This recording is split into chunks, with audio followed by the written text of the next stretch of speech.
Pois bem, muito bom dia.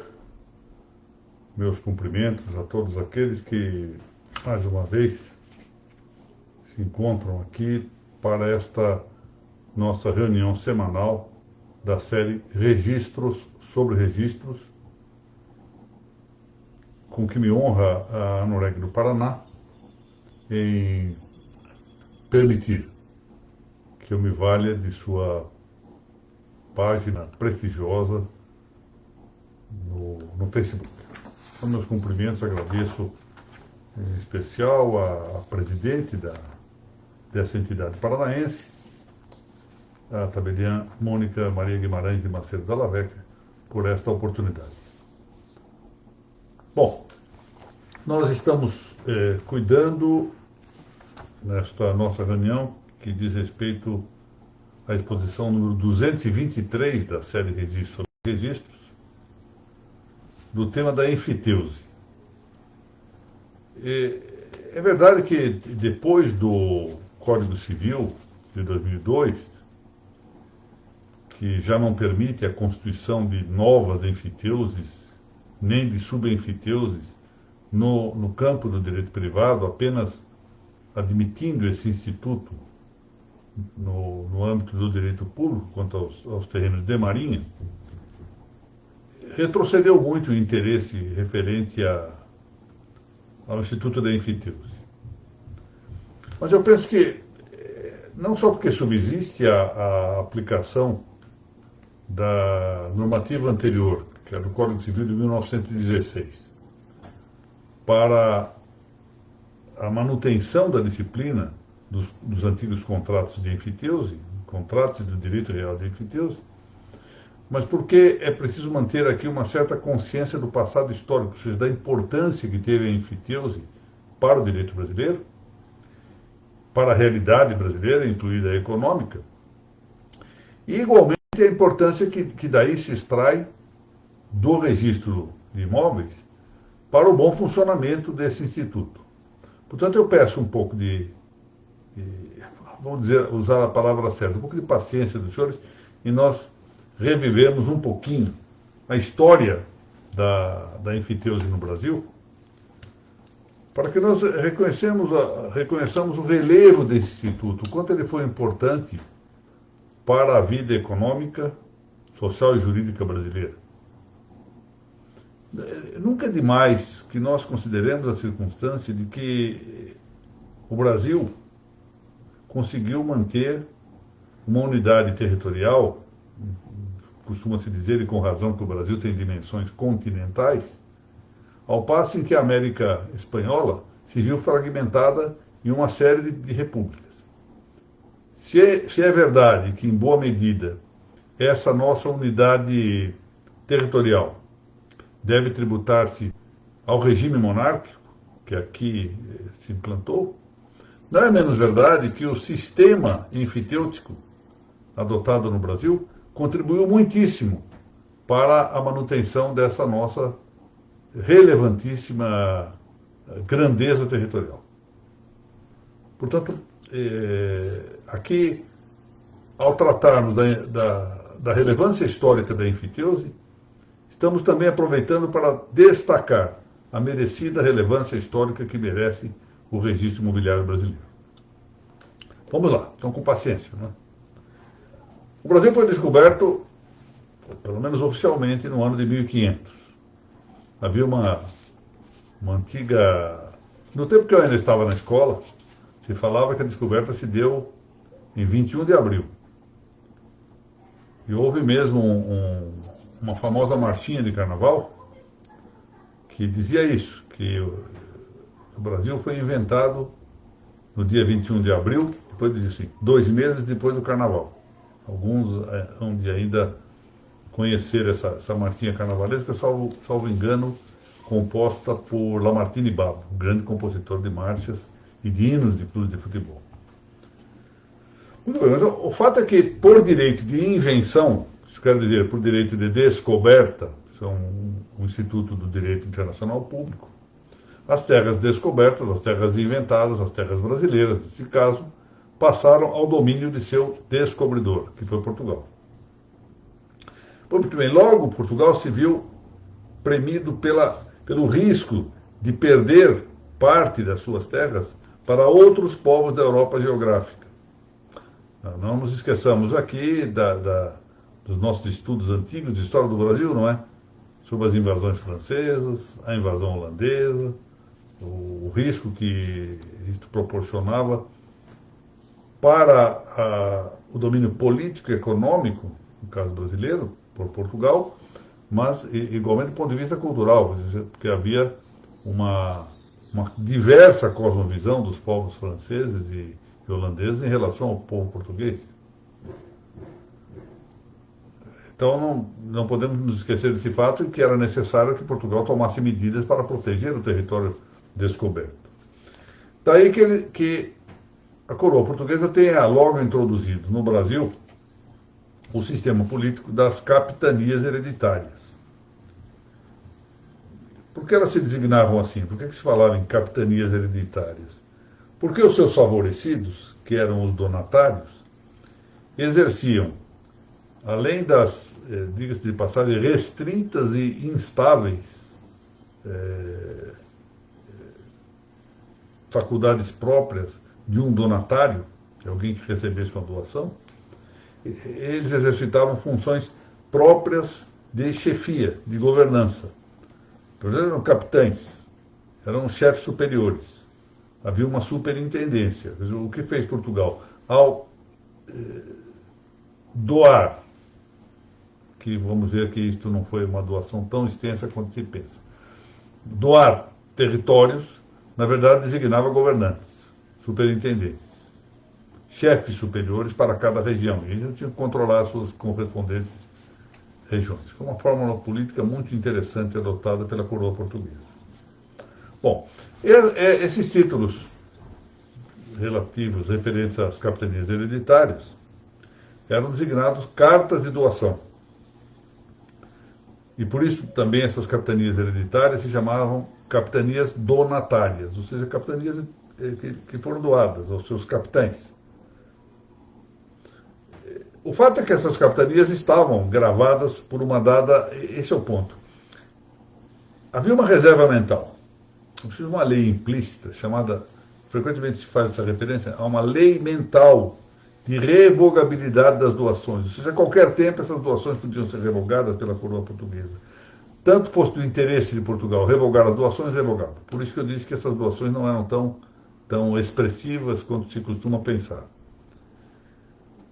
Com essa reserva mental, aqui eu me reporto, o senhor terá um texto escrito, amanhã publicado, e algumas referências a autores de história do direito brasileiro. E aqui neste passo sobre a revogabilidade, sobre essa lei mental, eu estou, sobretudo, apoiado, alicerçado nas lições do professor Valdemar Ferreira, que tem um livro em 3 tomos chamado História do Direito Brasileiro. É um livro antigo, meados do século passado, mas muito interessante.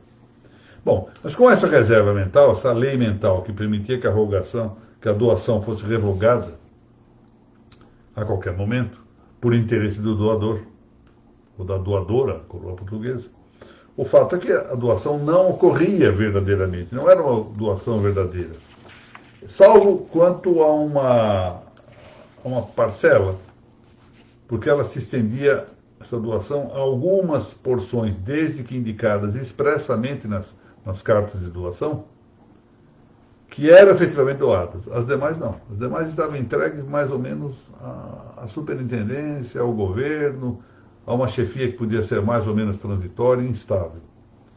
De maneira que a expressão capitania donatária servia efetivamente para indicar que as terras se submetiam à jurisdição exclusiva dos donatários. Ou seja, não era propriamente como a condição de adquirente de terras por doação, mas porque exercia ali uma jurisdição. Neste passo eu estou remetendo quem queira aprofundar-se no assunto a um interessantíssimo trabalho de César Trípoli, chamado História do Direito Brasileiro, uma obra da primeira metade do século passado. A edição que eu tenho é de 1936. Eu não sei dizer se é a primeira edição, mas já se vê por essa edição, ao menos, que é uma obra bastante antiga. Dessa maneira, quer em sua inteireza, quer em sua integralidade, quer em suas partes, que as partes de uma capitania hereditária eram chamadas de sesmarias, né? Quer as sesmarias, as terras nesse sistema de capitanias hereditárias eram, na verdade, não propriamente doadas, salvo aquela porção a que eu me referi, muito estrita de doações. Elas eram, na verdade, concedidas. É mais ou menos como hoje nós entendemos a concessão administrativa. Concedidas para que fim? E aqui se vai começar a entender o caráter da enfiteuse.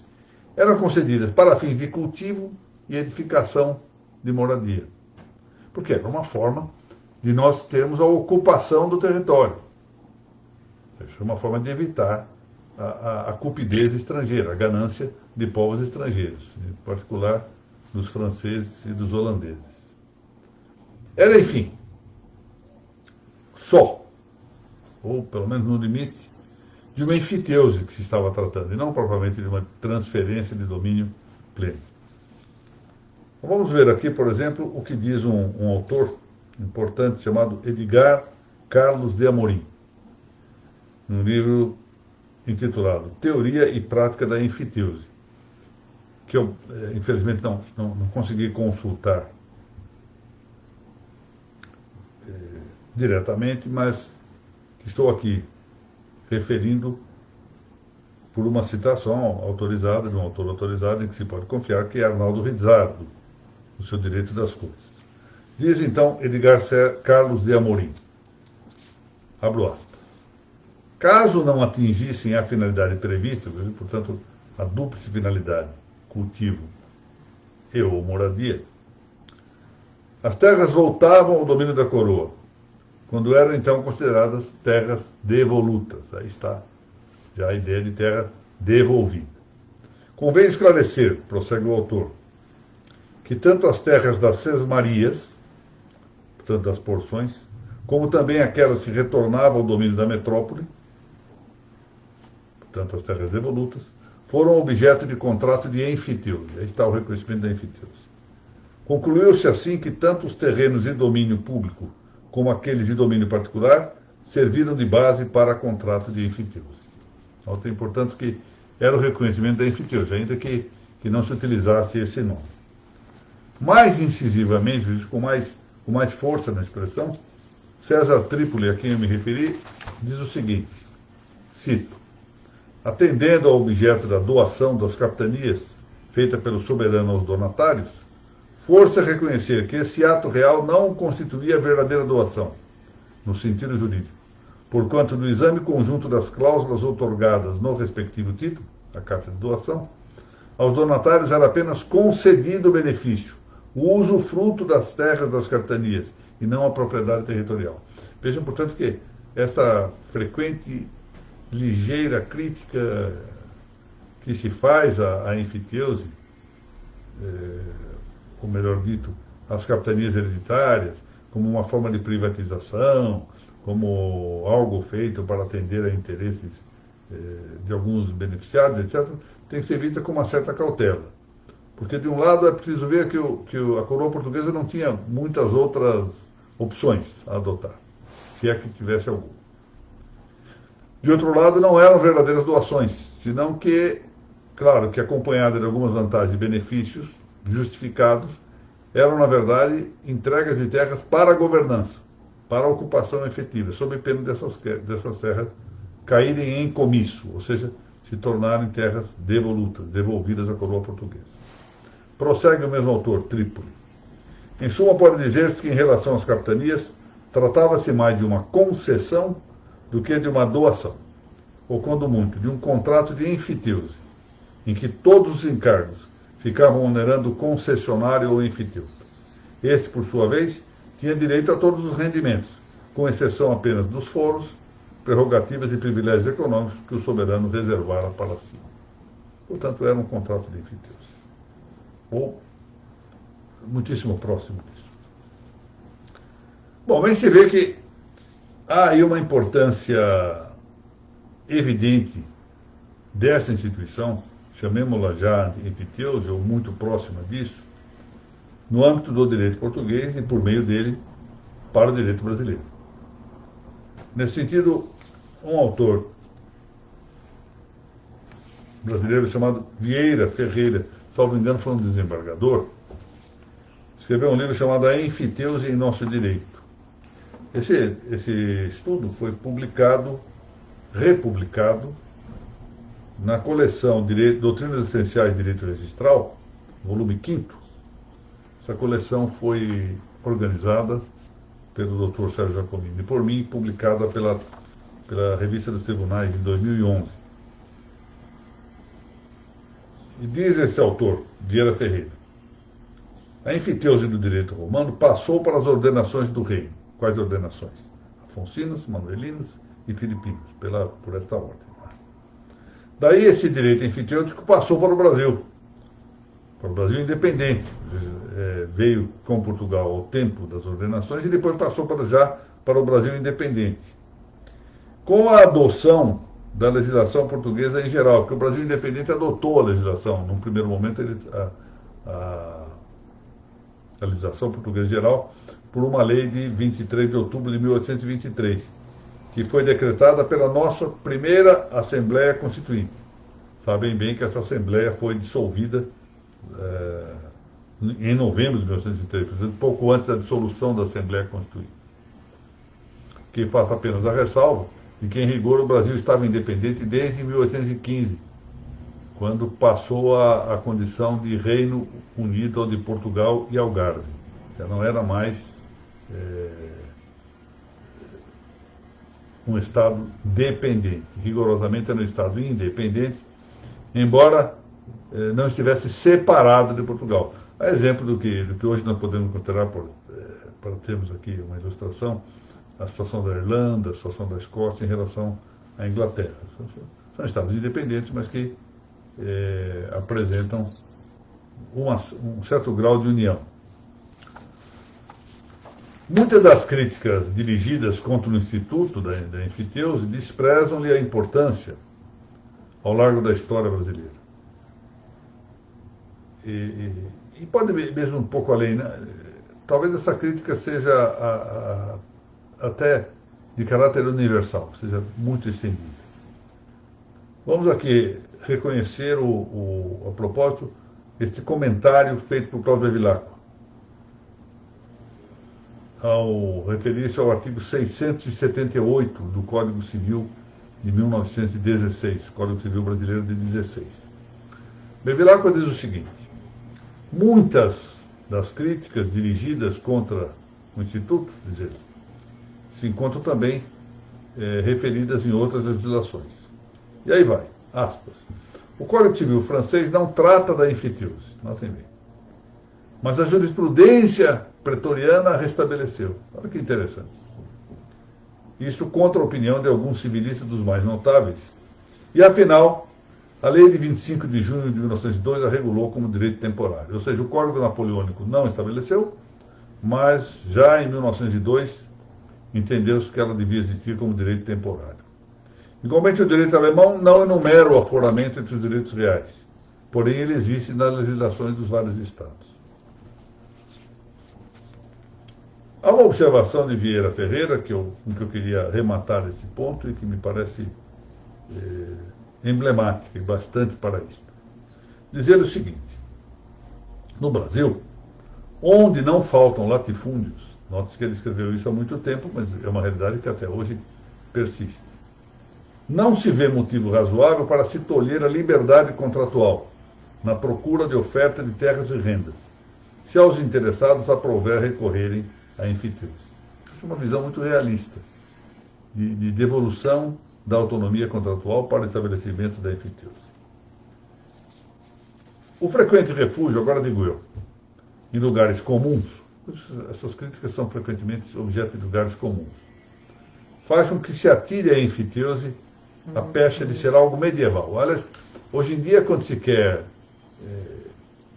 pejorar alguma coisa, um dos recursos é lançar-lhe a pecha de ser uma posição medieval. Como se a Idade Média fosse um conjunto inteiro, harmônico, uniforme, como se não tivesse havido nela, de par com períodos realmente sofridos da história, um período apoteótico, de apogeu da história da humanidade. Basta pensar no que ocorreu a partir do século X, nos séculos posteriores até o auge da Idade Média, no século XIII. Pensemos aí na criação das universidades, na construção das grandes catedrais, nas obras filosóficas e teológicas, por exemplo, de São Boaventura, de Santo Alberto Magno, a inexcedível obra de São Tomás de Aquino, grandes pensadores que surgiram.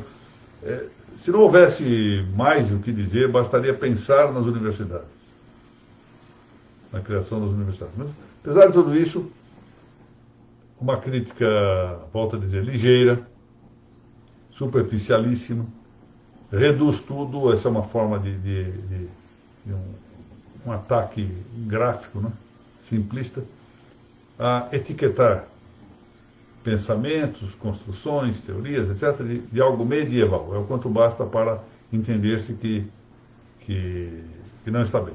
É claro que isto provém dos equívocos e dos discursos retóricos produzidos na Idade Moderna e que se reforçaram, sobretudo, com os preconceitos iluministas. Pois muito bem.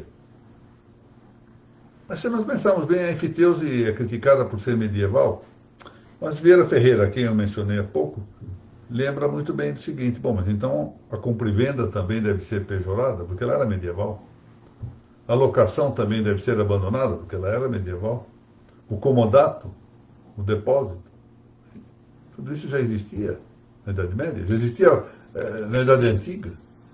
Portanto, criticar algo por entender com esse argumento simplista de ser medieval é inútil, é um argumento absolutamente vazio, ou seja, é um não argumento ao fundo, sabe? Tem um valor pura e simplesmente retórico no pior dos sentidos aqui dessa expressão.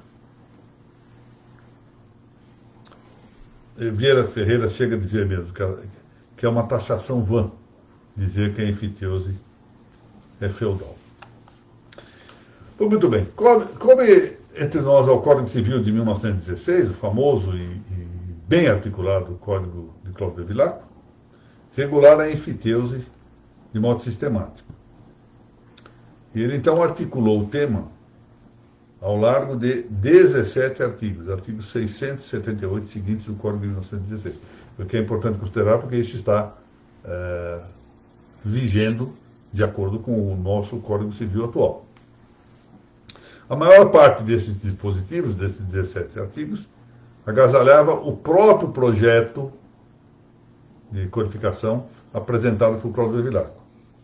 Quatro artigos só, desses 17, foram propostos pela comissão do governo, que então tratava do código e era presidida pelo ministro da Justiça e Negócios Interiores, que depois foi presidente da República, Epitácio Pessoa.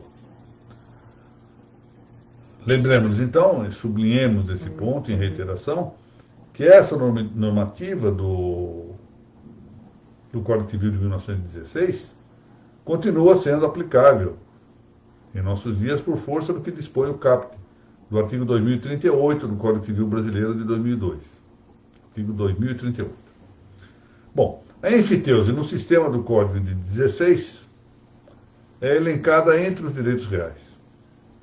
Que, aliás, ali o primeiro dos direitos reais tratados. Isso nós vamos ver na lista do 674, do artigo 674 do Código Civil de 1916, vamos ver que o inciso primeiro se refere exatamente à enfiteuse. E bem por isso, sendo direito real, a enfiteuse tem o atributo da sequela. Quer dizer, segue o domínio. Para onde vai o domínio, vai a enfiteuse. Então, nós vemos no artigo 677 do mesmo Código Civil de 1916. Os direitos reais passam com o imóvel para o domínio do comprador adquirente. Segue o imóvel. Atributo da sequela. E apontando a lei, os nomes de aforamento ou emprazamento, na exposição passada havíamos dito que a palavra enfiteuse tem sinonímia no campo terminológico próprio do direito com as palavras aforamento e emprazamento.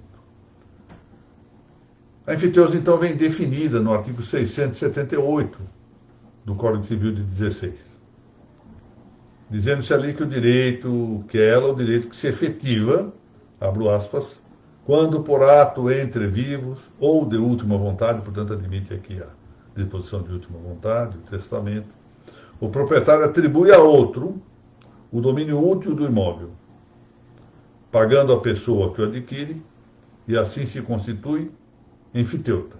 Ao senhorio direto, uma pensão ou foro anual certo e invariável, ou seja, há um ato entre vivos ou de última vontade para constituir a enfiteuse. E o que faz então com esse contrato institutivo da enfiteuse? O proprietário. Ele atribui o domínio útil do imóvel a um terceiro, que é o chamado foreiro ou enfiteuta.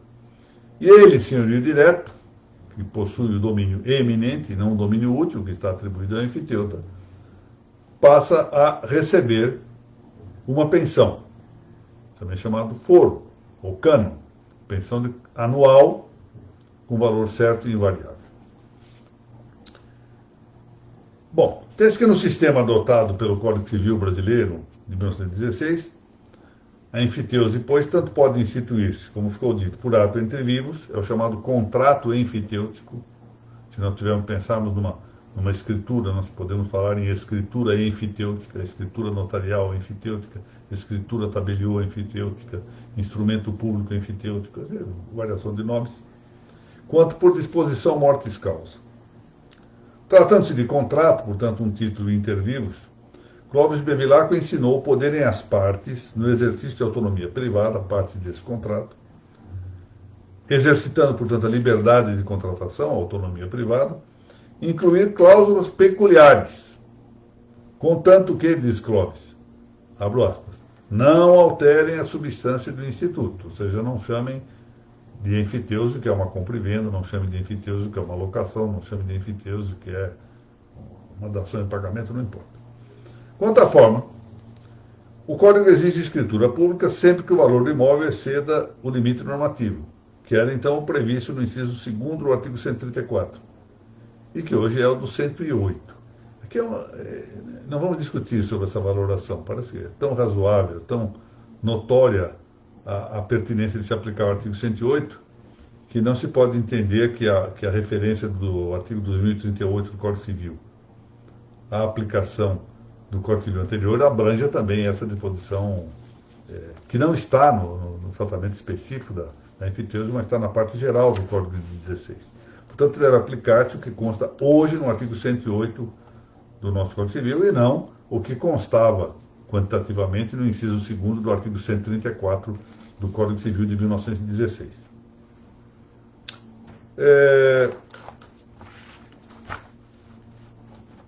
O artigo 676 do mesmo Código aplica-se a todos os contratos, né, todo gênero de direitos reais que devam ser instituídos em intervivos, e aplica-se, portanto, também à enfiteuse. Diz esse artigo: os direitos reais sobre imóveis constituídos ou transmitidos por atos entre vivos só se adquirem depois da transcrição ou da inscrição no registro de imóveis dos referidos títulos, salvo os casos expressos deste Código. Portanto, aí se impõe a necessidade de inscrição do título enfiteútico relativamente aos direitos instituídos e intervivos, os títulos de instituição entre vivos, para que o contrato tenha eficácia e validade e constitua o direito real. Bom, quando se trata, atenção para isso, os contratos enfiteúticos referentes a bens da União, eles são lavrados em livro próprio. Aí o Decreto-Lei 9.760, de 1946, a que nós fizemos referência na exposição anterior, refere-se ao livro próprio, mas não demandam escritura pública. Exatamente porque eles se inscrevem em livro próprio, são lavrados por meio de contratos administrativos. sem exigência de escritura pública. Entretanto, devem inscrever-se no registro imobiliário competente. Note a importância do registro de imóveis, embora se trate de um contrato de direito público, para que se reconheça aqui a essência do direito real, há necessidade de registrar-se no ofício imobiliário. Bom, uma controvérsia pendente com que terminaremos a exposição de hoje, vamos concluir esse tema da enfiteuse, se Deus permitir, na próxima semana, sobre a possibilidade da enfiteuse adquirir-se também por meio de uso capião. Parece que em favor dessa possibilidade se inclina a maior parte da doutrina brasileira. Ou seja, a possibilidade de que se adquira a enfiteuse por uso capião. Já era o entendimento do conselheiro Lafayette, de Cláudio de Vilaco, de Carvalho Santos, de Lacerda de Almeida, entre outros juristas. E a esse entendimento da jurisprudência doutrinária concorreu o entendimento da jurisprudência pretoriana formada em nosso tribunal posterior, sobre a relação dos ministros Rodrigues Alckmin, grande ministro Rodrigues Alckmin, foi um grande ministro do Supremo, e o ministro Moreira Alves, que também foi um grande ministro do Supremo. É interessantíssimo, até aproveito para fazer aqui um parênteses, é interessantíssimo ler os acórdãos breves, muito breves, mas luminares do ministro Rodrigues Alckmin. E o ministro Moreira Alves foi dos nomes mais prestigiosos desta corte posterior brasileira. No mesmo sentido, acolhe-se a doutrina daquele que é hoje provavelmente o maior conhecedor da uso capião no Brasil e que tem escrito o que se chama de Vulgata da uso capião, que é Benedito Silveira Ribeiro, que escreveu o já famoso Tratado de Uso Capião, publicado na última década do século passado. Ele também reconhece a validade da prescrição aquisitiva da enfiteuse, do aforamento. Bom, nós então na semana que vem vamos concluir o tratamento desse tema da enfiteuse. E como vemos, o legislador contemporâneo entendeu de vedar para o direito brasileiro a despeito de uma longa tradição de seu cabimento, de sua pertinência. Mas que continua vigorando, não só, embora restritamente, para determinados ângulos ou aspectos no direito público, senão que também pela subsistência das enfiteusas e subenfiteusas anteriores à vigência do Código de 2002, aplicando-se a esse propósito o Código de 16. E vemos aqui realçada não só a relevância, a saliência da enfiteuse para a história econômica, política e jurídica brasileira, mas igualmente sua importância, a importância, melhor dizendo, do registro imobiliário para a sua efetivação. E um dos sinais disso é a obrigatoriedade que ainda se reconhece de até mesmo os contratos públicos institutivos de enfiteuse serem levados ao registro de imóveis. Vamos lá cumprimentar todo mundo aqui. Estimada Maria Augusta Castiglione, muito obrigado pela presença. Doutora Maria Ornelas, bom dia, muito obrigado. Querida Laura Porto, muito bom dia. Estimado amigo doutor Valdecir Castiglione, muito bom dia. Doutora Cátia Jones, estimada amiga também, minha assistente lá em Guarulhos. Prezada Thaís Camati, nossa pós-graduanda. Cumprimento aqui a Noréia do Paraná. Quero crer que na pessoa da doutora Mônica Maria Guimarães de Macedo da Lavé, que é a ilustre tabeliã do Boqueirão, lá em Curitiba, e presidente da Noreg. Doutora Mariana Martins, muito obrigado, digna presidente da Aripar, também é exemplo da doutora Mônica, da Laura, professora do nosso curso lá de pós-graduação no Centro Ítalo Brasileiro. Dr. Gustavo Baretieri, a quem espero, realmente tenho a firme esperança de poder conhecer pessoalmente no Rio de Janeiro, aí no final de fevereiro, se Deus quiser. Gostaria de tomar um café aí com o Dr. Gustavo, a quem tenho muita expectativa de conhecer. Doutora Mariana Herrera, estimada amiga, responsável aqui pela grande publicidade do nosso curso, muito obrigado. Olha, não é uma coisa simples, eu queria chamar a atenção para isso. Chegarmos a 223 aulas do registro, sobre registro, e num momento em que nós estamos tendo uma verdadeira avulsão de lives por toda parte, ainda temos público. Ainda temos público. Eu quero agradecer muitíssimo a generosidade desse auditório, porque são centenas de lives todos os dias. Eu não tenho mais WhatsApp e recebo por outras fontes convites diários para 10, 15, para assistir, né? 10, 15 lives por dia, é uma coisa impressionante.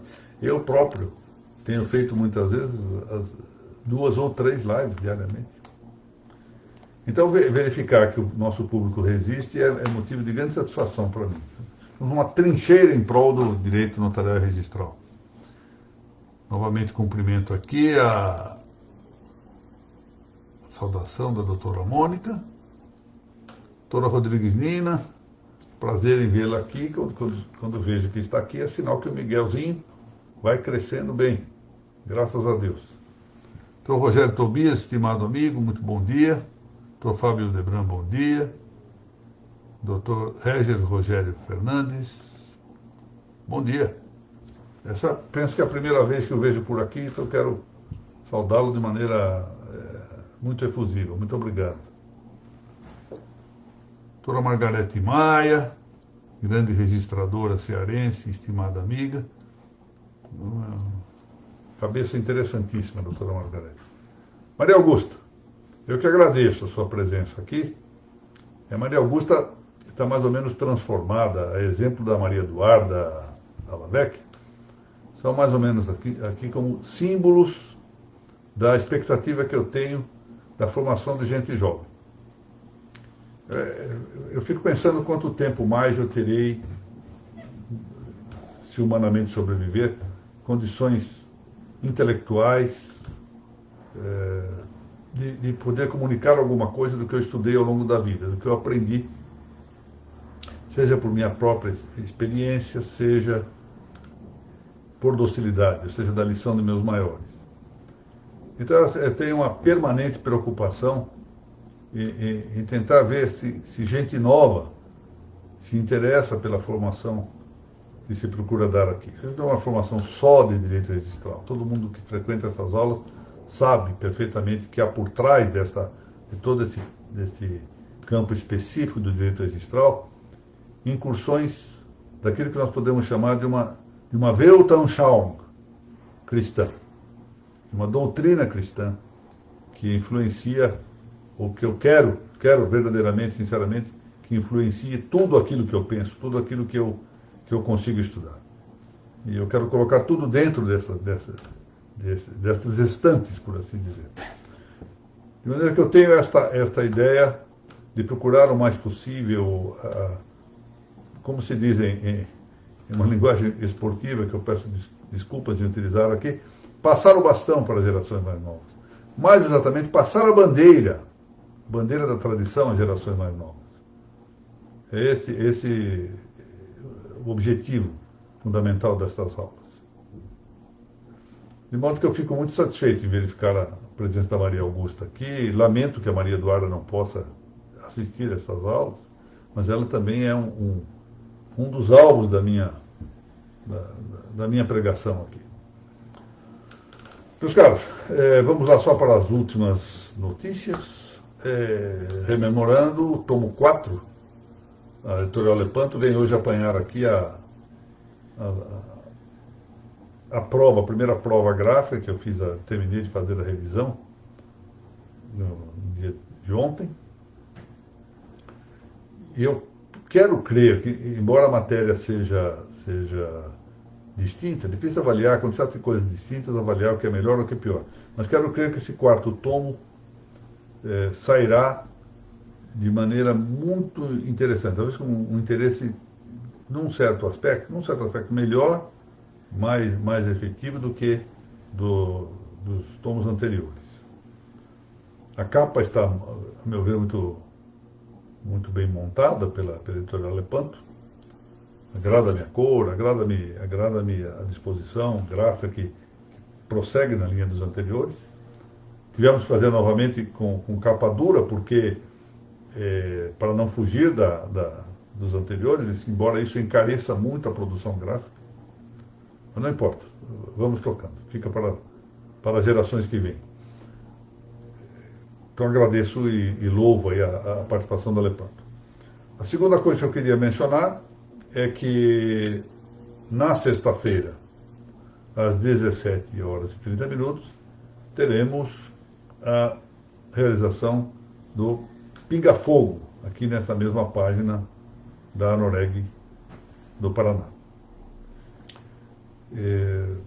Como sabe, o Pinga Fogo é um local de opinião. Você viu que falar de maneira mais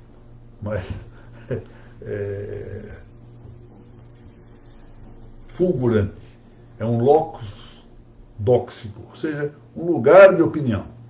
Nós não vamos lá fazer doutrina, não vamos lá para estabelecer sistemas, mas para ouvir a opinião de gente que está na linha de frente, né? A doutora Mônica, a doutora Larissa, a doutora Isabela, a doutora Cláudia, a doutora Bernadette, ouvir o doutor Fernando. E eu vou dando aqui e ali alguns palpites mais ou menos, eu diria mais ou menos maiêuticos, ou seja, no sentido de que a minha atuação é mais para adotar um método socrático de fazer perguntas e procurar embaraçar um pouco as opiniões, para que dali dessa opinião possa nascer alguma luz, para que aqueles que nos ouvem consigam avançar nas suas meditações. O aprendizado é sempre isso, é uma meditação pessoal. Não é simplesmente ouvir, porque o que a gente simplesmente ouve entra por um lado e sai pelo outro. É preciso que nós meditemos naquilo que estamos também aprendendo da experiência de outros. Então é um programa muito interessante, eu fico muito satisfeito em participar, em ter sido convidado para participar de mais esta realização de uma entidade muito militante como é a Anoreg do Paraná. Hoje eu penso que talvez, não tenho conhecimento de todo o Brasil para poder afirmar isso com certeza, mas está seguramente entre as entidades que mais milita do ponto de vista tanto doutrinário como institucional no Brasil inteiro. Do ponto de vista doutrinário, eu quase posso afirmar com certeza absoluta. É realmente impressionante a dedicação da Anoreg do Paraná em abrir debates de natureza acadêmica. Basta ver que a Anoreg do Paraná criou a Academia de Direito Notarial registrado no Paraná, que deve instalar-se em breve. Bastaria isso para mostrar o relevo da sua atuação. Então, eu parabenizo a todos os integrantes da Anoreg do Paraná, em particular a sua junta diretiva, aí está a doutora Mariana, e a sua presidente, a doutora Mônica. Por fim, há um encontro goiano de registro civil que está sendo promovido pela ARPEM, presidida pelo Dr. Quintiliano Vieira da Silva, e que faz parte, a Evelyn Valente, da diretoria da ARPEM de Goiás, faz parte a Evelyn Valente, estimada amiga. E esse encontro vai se promover agora, se não me engano, começa na sexta-feira, naturalmente é virtual, e prosseguirá pelo sábado, e talvez até o domingo. E eu, no sábado à tarde, ali falo sobre um tema que é do interesse de muitos. É verdade que é uma palestra curta, mas é sobre o tema da gratuidade. A gratuidade no extrajudicial. Um tema do qual eu já tratei em algumas outras ocasiões, e que deve ser enfrentado com coragem, se não para tomar medidas de imediato, visando a retificar de vez essa prática menos prudente da política de gratuidade, mas para projetar uma formação de uma doutrina sólida. Vamos começar, é um caráter seminal de doutrina, para ver se tomamos consciência daquilo que pode ser feito em favor das entidades extrajudiciais. Em resumo, uma palavra, não é mais possível permitir que os cartórios extrajudiciais, cujas atividades são de tamanha relevância para a ordem jurídica nacional, para fomentar a paz, aí está a magistratura da concórdia, não é mais possível que essas entidades permaneçam recebendo migalhas ou sobras econômicas. É preciso que elas se custeiem com dignidade, em atenção, efetivamente, a alguns direitos que vão ser realçados, espero eu, se tiver êxito nessa palestra.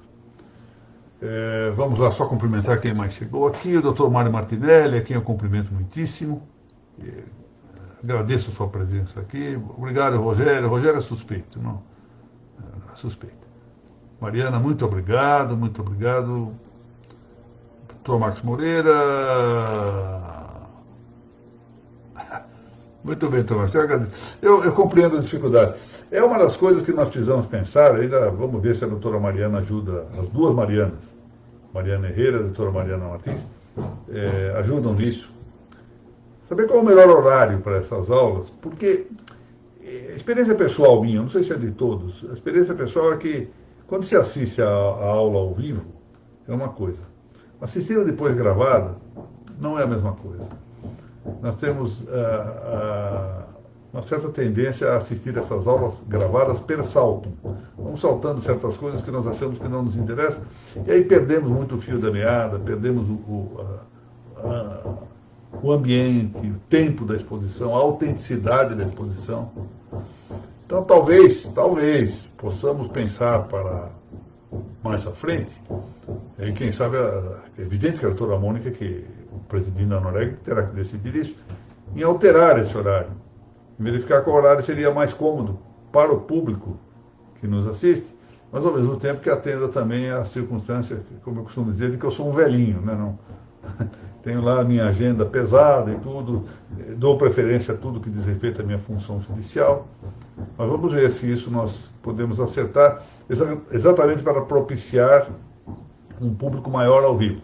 Porque, por exemplo, nós temos às vezes 20, 30, 40 pessoas ao vivo, e eu fico até um pouco desanimado, acho que estamos perdendo auditório, e quando vou ao final da tarde, às vezes as visualizações chegam a 300, 400, e às vezes até passa disso, chegando mais ou menos a metade, ou um pouquinho mais da metade, daquela que era a audiência ao tempo que as aulas se faziam por uma outra plataforma, na Uniregistral, que tinha, por força de ter uma universidade por trás, não é?